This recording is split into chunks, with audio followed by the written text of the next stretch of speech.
आपका स्वागत है आपके अपने चैनल गणेशा वर्ल्ड में। दोस्तों आज हम पढ़ेंगे आदर्श बिलियन आइडियल सॉल्यूशन। इसके बाद दोस्तों हम अनादर्श बिलियन पढ़ेंगे, नॉन आइडियल सॉल्यूशन। इसके बाद दोस्तों हम अनादर्श बिलियन के प्रकार पढ़ेंगे। अनादर्श बिलियन के दोस्तों दो प्रकार होते हैं, एक धनात्मक अनादर्श बिलियन और दूसरा होता है ऋणात्मक अनादर्श बिलियन। तो दोस्तों यदि आप इन सभी को बहुत अच्छे से समझना चाहते हैं तो वीडियो को अंत तक जरूर देखिएगा। तो सबसे पहले हम पढ़ लेते हैं आदर्श बिलियन। तो दोस्तों इस आदर्श बिलियन की बात करें तो आदर्श से याद आया कि जब हमने देखा है ऐसे एग्जाम्पल में कि हमारे घर के पास कोई बच्चे रहते हैं, दो बच्चे, एक बच्चा उनमें से सभी नियमों का पालन करता है, माँ बाप के हर बात को मानता है, कोई कहता है तो उससे अच्छे से बात करता है, ये सब चीजें। तो सीधी सी बात ये है दोस्तों कि जो नियम का पालन करे, नियम को जो फॉलो करे उसे हम कहते हैं आदर्श, और जो नियम का फॉलो ना करे, नियम का पालन ना करे, उसे हम क्या बोलते हैं? अनादर्श। मतलब ये अच्छा नहीं है।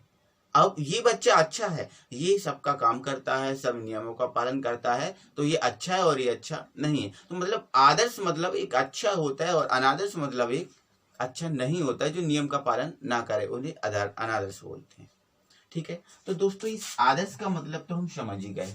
अब बिलियन हमें पता है। बिलियन क्या है हमें पता दोस्तों कि जो बिलियन होता है वह दो पदार्थों से ही मिलकर बना होता है, जिसमें एक होता है विलेय और दूसरा होता है विलायक। तो ध्यान रखना दोस्तों, बिलियन दो पदार्थों से मिलकर बना होता है, एक विलेय और एक विलायक। अब आदर्श बिलियन में हमें बिलियन तो पता चल गया कि बिलियन हमें क्या होता है, क्या पता पढ़ना है हमें। इसके बाद दोस्तों एक चीज और इसके लिए याद रखनी होती है, वो होता है राउल्ट नियम। और राउल्ट नियम दोस्तों क्या होता है? पी ए बराबर P0A(x)A। दोस्तों ये विलायक के लिए राउल्ट नियम है, क्योंकि यहाँ पर क्या है? ए विलायक। तो यहां पर ये राउल्ट नियम कहता है कि जो विलायक है, इस विलायक का वाष्प दाब शुद्ध विलायक के वाष्प दाब और विलायक के मूल प्रभाज के गुणनफल के बराबर होता है। ये दोस्तों किसके लिए है? विलायक के लिए। अगर मैं राउल्ट नियम विलेय के लिए लिखूं तो वो क्या हो जाएगा दोस्तों? पीबी, अब ए की जगह क्या जाएगा? बी आ जाएगा। पीबी बराबर P0B और ये XB। तो मतलब यहाँ पर क्या हो गया? जो विलेय का वाष्प दाब है, शुद्ध विलेय के वाष्प दाब और विलेय के मूल प्रभाज के गुणनफल के बराबर होता है। आप ये दो चीजें समझ लो, आपका आदर्श बिलियन फिनिश। तो आइए अब समझते हैं हम आदर्श बिलियन को। तो दोस्तों जो आदर्श बिलियन होता है, ऐसा बिलियन होता है जो सभी तापों पर, ताप कम हो या ताप ज्यादा हो, सभी तापों पर एवं सभी सांद्रताओं पर राउल्ट नियम का पालन करते हैं, आदर्श बिलियन कहलाते हैं। अब दोस्तों अब यदि बात करें कि आदर्श बिलियन का उदाहरण क्या है, तो दोस्तों यदि लगभग सेम कंपाउंड को आपस में मिला दो तो आदर्श बिलियन बन जाता है। जैसे हमारा उदाहरण है, यदि हम एथिल क्लोराइड मतलब C2H5Cl, एथिल क्लोराइड में एथिल ब्रोमाइड मिला दें, एथिल ब्रोमाइड। अब देखो यहाँ पर एथिल का ही क्लोराइड है और एथिल का ही ब्रोमाइड है, लगभग ये सेम कंपाउंड है। इनको आपस में मिला दिया तो ये बन गया हमारा आदर्श बिलियन।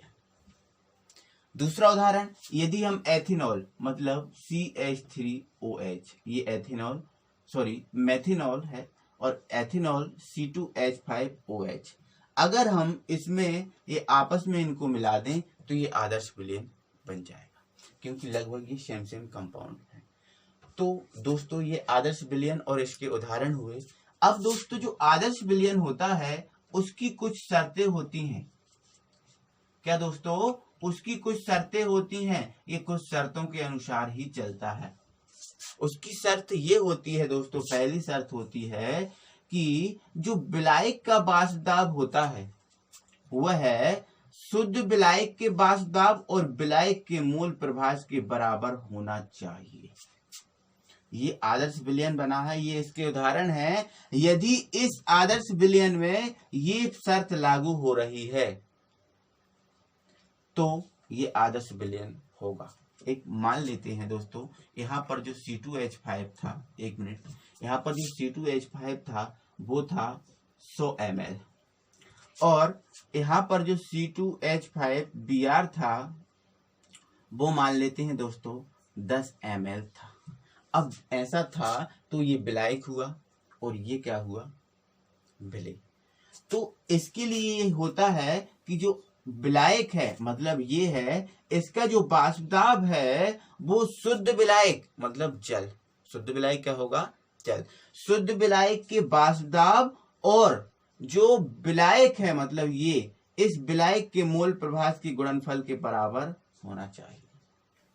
क्या बोला मैंने दोस्तों, इसके लिए जो इसका वाष्प दाब है मतलब जो Pa है वह है शुद्ध विलायक के वाष्प दाब और विलायक मतलब इसके मोल प्रभास के गुणनफल के बराबर होना चाहिए। दूसरी शर्त इसकी ये है कि जो Pb है उस Pb का मान P0 B और XA के बराबर होना चाहिए।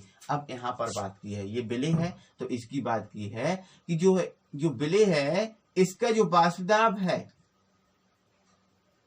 वह है शुद्ध विलेय के वाष्प दाब और इस विलेय के मोल प्रभास के गुणनफल के बराबर होना चाहिए।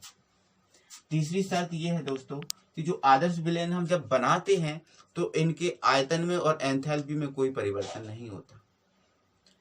आयतन में और एंथैल्पी में कोई परिवर्तन नहीं होता। मतलब यदि ये है कि यदि मैंने 100 ml इसको लिया और 10 ml इसको लिया तो जो विलयन बनेगा वो 110 ml का ही बनेगा। ऐसा नहीं होगा कि 100 इसको ले लिया, 10 इसको ले लिया और बन जाए 120 या 90 बचे, तो ऐसा नहीं होगा। इसके एंथैल्पी और आयतन में कोई भी परिवर्तन नहीं होगा। तो हम इसमें लिख देंगे एंथैल्पी में कोई परिवर्तन नहीं होता। अब कोई परिवर्तन नहीं होता तो क्या होगा, 0। और फोर्थ शर्त इसकी ये है दोस्तों कि इसका जो आयतन है इसके आयतन में भी कोई परिवर्तन नहीं होगा, मतलब डेल भी बराबर क्या होगा, 0। तो ये दोस्तों हमने समझा आदर्श विलयन। एक बार मैं फिर से उदाहरण के द्वारा समझाता हूँ। आदर्श विलयन एक ऐसा विलयन होता है जो सभी तापों और सभी सांद्रताओं पर राउल्ट नियम का पालन करता है, आदर्श विलयन कहलाता है। दोस्तों इसकी जो बनता है, जब इसको बनाते हैं तो इसके बनने में एंथैल्पी और आयतन में कोई भी परिवर्तन नहीं होता। ये इसकी परिभाषा हुई। इसके बाद आप एग्जाम्पल लिखोगे C2H5Cl प्लस C2H5Br। जब इन दोनों को मिला देंगे तो आदर्श विलयन बन जाएगा। ये हमारा उदाहरण नंबर फर्स्ट हुआ, ये हमारा उदाहरण नंबर सेकंड हुआ, मेथिनॉल प्लस एथिनॉल। इसके बाद दोस्तों आप डालोगे हेडिंग आदर्श विलयन की शर्तें। अब आदर्श विलयन की शर्तों में लिख लोगे Pa बराबर P0A XA, मतलब जो विलायक का वाष्प दाब होता है वो शुद्ध विलायक के वाष्प दाब और विलायक के मूल प्रभास के गुणनफल के बराबर होता है।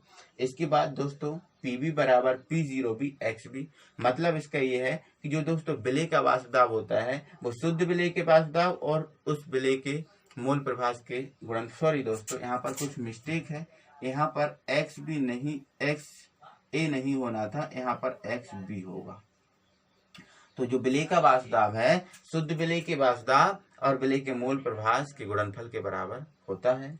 इसके बाद एंथैल्पी में परिवर्तन 0 होता है अर्थात डेल H बराबर 0। आयतन में परिवर्तन 0 होता है अर्थात डेल B बराबर 0। तो इतना आपको लिखना है। इसके बाद दोस्तों हम पढ़ते हैं अनादर्श विलयन। यदि दोस्तों आपने आदर्श विलयन पढ़ लिया है तो अनादर्श विलयन को पढ़ने में आपको कोई दिक्कत नहीं होगी।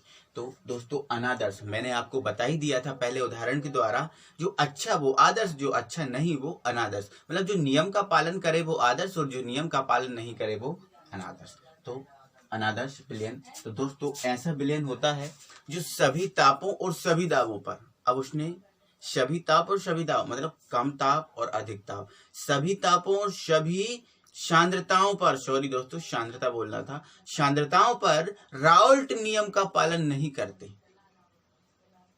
उन्हें हम बोलते हैं अनादर्श विलयन। और दोस्तों जब हम इन विलयन को बनाते हैं तो इन विलयनों के बनने में जो एंथैल्पी होती है उस एंथैल्पी और जो आयतन होता है उस आयतन में परिवर्तन हो जाता है। जैसे दोस्तों यदि हम एथेनॉल की बात करें, एथेनॉल क्या होता है C2H5OH। यदि इस एथेनॉल में हम जल मिला दें तो जो विलयन बनेगा वो अनादर्श विलयन बनेगा, क्योंकि यहाँ पर देख रहा हूँ दोस्तों ये अलग कंपाउंड है और ये अलग कंपाउंड अब लगभग भी सेम में नहीं है, क्योंकि ये ऑर्गेनिक है और ये इनऑर्गेनिक, तो ये लगभग भी सेम नहीं है। उसी प्रकार यदि मेथेनॉल CH3OH में जल मिला दूं तो ये जो विलयन बनेगा दोस्तों वो भी अनादर्श विलयन बनेगा। ये विलयन जो बनेगा वो राउल्ट नियम का पालन नहीं करेगा। और दोस्तों इसमें जब ये बनेगा तो इसकी जो एंथैल्पी होगी, मतलब जो डेल एच है उसमें परिवर्तन हो जाएगा, और जो दोस्तों डेल भी है उसमें भी परिवर्तन हो जाएगा, मतलब वो 0 के बराबर नहीं होगा। तो दोस्तों ध्यान रखना है आपको, ऐसा विलयन जो सभी तापों और सांद्रताओं पर राउल्ट नियम का पालन नहीं करता अनादर्श विलयन कहलाता है। इसके बनने में एंथैल्पी और आयतन में परिवर्तन होता है। अब परिवर्तन आई है बात परिवर्तन की, तो परिवर्तन तो दोस्तों जब अधिक होता है तब भी परिवर्तन होता है, जब कोई चीज कम होती है तब भी परिवर्तन होता है। अब जैसे मान के चलो ये कोई 5 kg और ये 25 kg यहाँ पर कोई पदार्थ रखा है, अब 25 kg से ये 26 kg हो जाए तब भी इसमें परिवर्तन होगा, और ये 24 kg हो जाए तब भी ये परिवर्तन होगा। तो मतलब हमारा दोस्तों कहने का ये है कि जो अनादर्श विलयन होता है वह दो प्रकार का होता है। एक होता है धनात्मक अनादर्श विलयन और दूसरा होता है ऋणात्मक अनादर्श विलयन। अब बात धनात्मक की आई है, तो धनात्मक का मतलब क्या होता है? वृद्धि। क्या होता है? वृद्धि। तो ऐसे विलयन जो सभी तापों और सांद्रताओं पर राउल्ट नियम का पालन तो करते ही नहीं है, और इनके बनने में जो एंथैल्पी और आयतन है उसमें वृद्धि होती है, उसी आधार पर उसे हम बोलते हैं धनात्मक आदर्श विलयन। और दोस्तों ऐसा विलयन जो सभी तापों और सांद्रताओं पर राउल्ट नियम का पालन नहीं करते, किंतु इनके बनने में एंथैल्पी और आयतन में क्या हो? कमी हो, तो इसलिए बोलते हैं हम इनको ऋणात्मक विलयन या ऋणात्मक अनादर्श विलयन। तो पहले दोस्तों हम इसको समझ लेते हैं, इसकी शर्तें क्या है, फिर उनको हम समझेंगे। तो दोस्तों ये से परिभाषा और ये उदाहरण हुआ, मैंने आपको समझाया। इसके बाद दोस्तों इस अनादर्श विलयन की भी कुछ शर्तें होती हैं। तो इसकी शर्त यह है कि इसमें जो विलायक का वाष्प दाब होता है वो शुद्ध विलायक के वाष्प दाब और विलायक के मोल प्रभाज के बराबर नहीं होता। जो विलेय का वाष्प दाब होता है दोस्तों उस शुद्ध विलेय और विलेय के मोल प्रभाज के गुणनफल के बराबर नहीं होता। और जो इसमें एंथैल्पी परिवर्तन है उसमें एंथैल्पी परिवर्तन होता है। अब एंथैल्पी परिवर्तन होता है तो क्या 0 के बराबर होगा? बिल्कुल नहीं होगा। मतलब जो विलयन है उसके बराबर होगा? बिल्कुल नहीं होगा, क्योंकि परिवर्तन हो जाएगा, ज्यादा हो जाएगा या फिर कम हो जाएगा। और इसमें दोस्तों जो आयतन है उस आयतन में भी परिवर्तन होगा, तब भी ये 0 के बराबर नहीं होगा। तो दोस्तों अनादर्श विलयन की शर्तें हैं, आपको याद रखना। ये उदाहरण दोस्तों इसकी परिभाषा आपको मैं एक बार बोल के बता दे रहा हूँ, आप लिखना चाहते हैं तो वीडियो को पॉज करके या स्लो करके आप लिख लीजिए। तो दोस्तों ऐसा विलयन जो सभी तापों और सांद्रताओं पर राउल्ट नियम का पालन नहीं करते एवं इनके बनने में एंथैल्पी और आयतन में परिवर्तन होता है अनादर्श विलयन कहलाते हैं। ये इसके उदाहरण हैं, एथेनॉल प्लस जल, मेथेनॉल प्लस जल। इसके बाद इसकी शर्तें, तो ये शर्तें हैं दोस्तों इसकी, PA not equal P0 XA और PB not equal PB XB, del H not equal 0 और डेल B नॉट इक्वल 0। इसके बाद हम अनादर्श विलयन के प्रकार पढ़ेंगे, क्योंकि दोस्तों मैंने बता दिया है अनादर्श विलयन के प्रकार क्यों बने। यह दो प्रकार के होते हैं, धनात्मक अनादर्श विलयन और ऋणात्मक अनादर्श विलयन। दोस्तों तो मैं इनको आपको समझा चुका हूं, तो सबसे पहले इसकी मैं परिभाषा बताता हूं। तो अब देखो दोस्तों ये अनादर्श के प्रकार हैं, तो ये राउल्ट नियम का पालन तो करेंगे नहीं। अब राउल्ट नियम का पालन तो नहीं करेंगे, और हमने देखा था कि अनादर्श में एंथैल्पी और आयतन में परिवर्तन होता है। अब एंथैल्पी और आयतन में परिवर्तन होगा तो परिवर्तन हम कम को भी कहते हैं और ज्यादा को भी कहते हैं। अगर किसी में वृद्धि हो जाए तो भी परिवर्तन हो जाए, कमी होता है तब भी परिवर्तन होता है। अब ये धनात्मक अनादर्श विलयन है, अब धनात्मक है मतलब वृद्धि होगी, क्या होगी दोस्तों? वृद्धि होगी। अब ऋणात्मक होगा तो क्या होगी? कमी होगी। तो इसकी परिभाषा क्या हो जाएगी? ऐसे विलयन जो सभी तापों और सांद्रताओं पर राउल्ट नियम का पालन नहीं करते एवं इनके बनने में एंथैल्पी और आयतन में क्या होती है दोस्तों? वृद्धि होती है। इन्हें हम बोलते हैं अनादर्श विलयन। अब यदि इसकी शर्तों की बात की जाए दोस्तों, तो इसकी जो शर्तें हैं वो ये है कि इसमें जो विलायक का वाष्प दाब होता है वह है शुद्ध विलायक के वाष्प दाब और शुद्ध विलायक के वाष्प दाब और विलायक के मोल प्रभास के गुणनफल से अधिक होता है। अभी बड़े का साइन लगाए ना दोस्तों, ये वाला अधिक है और ये कम है। तो मैंने क्या बोला कि जो विलायक का वाष्प दाब होता है वह है शुद्ध विलायक के वाष्प दाब और विलायक के मोल प्रभास के गुणनफल से अधिक होता है। दूसरी शर्त इसकी दोस्तों ये है, बी लिखना है, कि जो विलेय का वाष्प दाब होता है वो शुद्ध विलेय के वाष्प दाब और विलेय के मोल प्रभास से अधिक होता है। तीसरी शर्त दोस्तों ये है इसकी कि जो एंथैल्पी में परिवर्तन होता है उस परिवर्तन में क्या होता है? वृद्धि होती है। मतलब ये प्लस में हो जाएगा, मतलब उसमें वृद्धि होगी। और अगली शर्त इसकी दोस्तों ये है कि इसका जो आयतन है उस आयतन में भी वृद्धि होगी, मतलब ये प्लस में जाएगा। ये धनात्मक अनादर्श विलयन के क्या हुए? प्रकार हुए। अब यदि इसके एग्जाम्पल की बात की जाए तो जो दोस्तों मैंने अभी आपको एग्जाम्पल लेके आपको बताए थे कि यदि मेथेनॉल में जल मिला दो तो ये क्या बन जाएगा? अनादर्श विलयन। लेकिन जो अनादर्श विलयन ऐसा अनादर्श विलयन बनेगा जिसके आयतन और एंथैल्पी में क्या होगी? वृद्धि होगी। और इसके लिए ये सभी शर्तें फॉलो होगी। दूसरा इसके उदाहरण की अगर बात करें तो C2H5OH प्लस जल, ये इसका उदाहरण हुआ। तो ये हमने समझा।